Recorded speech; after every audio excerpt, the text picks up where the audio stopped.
Assalamualaikum warahmatullahi wabarakatuh. Alhamdulillah, Alhamdulillahirabbil alamin. Wassalatu wassalam asrofil anbiya wal mursalin wa ala alihi washabihi ajmain amma ba'du. Pertama-tama, marilah kita panjatkan puji dan syukur kita kehadirat Allah Subhanahu wa taala yang telah melimpahkan rahmat serta hidayahnya kepada kita semua.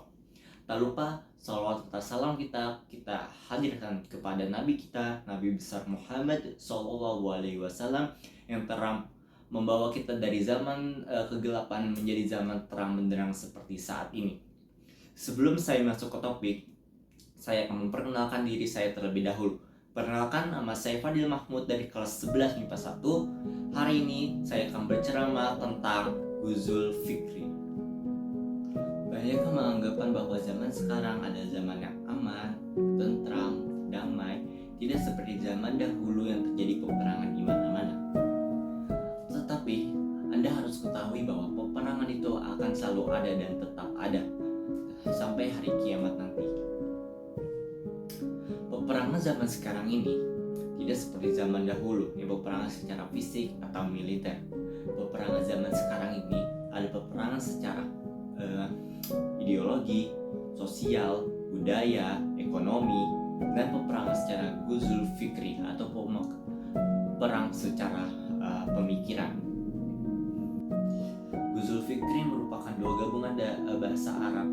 Yang pertama itu adalah al-ghuzul yang artinya itu adalah perang, dan al-fikru yang artinya adalah pemikiran.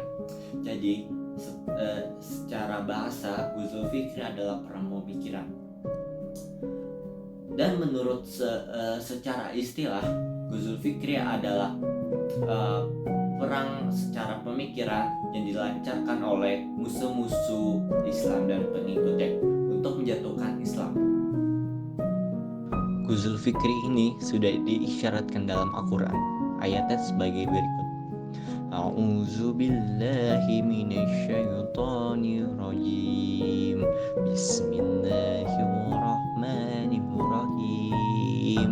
Wadda kafiru min ahlil kitabi law yarudunakum min ba'di imanikum kafara haddan min indi anfusihim min ba'di ma tayna lahum haqqa wa alfur asnahum hatta ya'tiyallahu bi amri innallaha ala kulli syai'in qadir.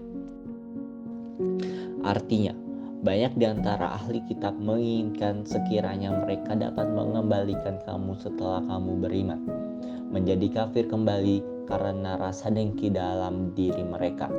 Setelah kebenaran jelas bagi mereka, maka maafkanlah dan berlapang dadalah sampai Allah memberikan perintahnya. Sungguh, Allah Maha Kuasa atas segala sesuatu. Kenapa sih mereka melakukan Ghuzul Azmi atau perang secara pemikiran?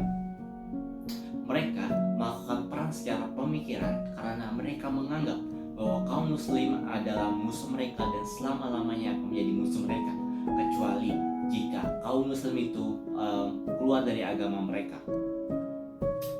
Dan mereka melakukan Ghuzul Azmi karena mereka menganggap bahwa perang secara fisik atau militer itu tidak efektif, hanya membuang-buang waktu, tenaga, dan korban jiwa saja. Namun tetapi mereka melakukan satu cara efektif, yaitu melakukan Ghuzul Azmi atau perang secara pemikiran. Tidak memerlukan uang atau energi yang banyak, tetapi bisa merusak hingga keturunan mereka. Selanjutnya itu adalah bahaya dari Ghuzul Azmi. Ada beberapa bahaya dari Ghuzul Azmi. Ya, diantaranya adalah yang pertama, bahaya jangkauan waktu. Jika terjadi perang, misalnya nih perang di Israel, nah itu hanya terjadi 1 bulan saja, dan kerusakannya itu dapat diperbaiki dalam waktu 1 tahun atau beberapa bulan saja. Namun jika Ghuzul Azmi perang secara pemikiran, kerusakan itu hingga bertahun-tahun atau hingga berabad-abad. Susah sekali untuk diperbaiki kembali. Yang kedua adalah jangkauan tempat.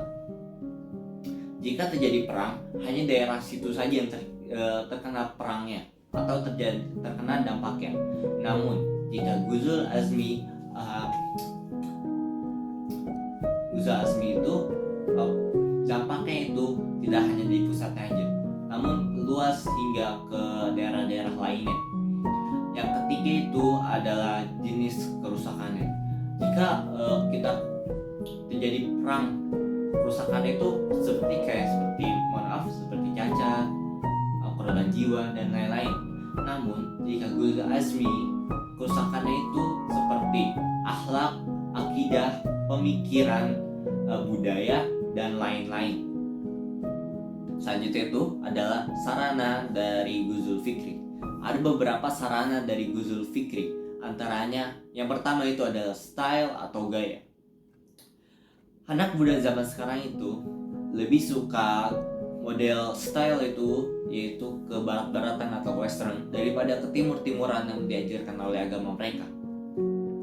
Mereka lebih suka atau cenderung lebih suka ke barat-baratan karena lebih modern.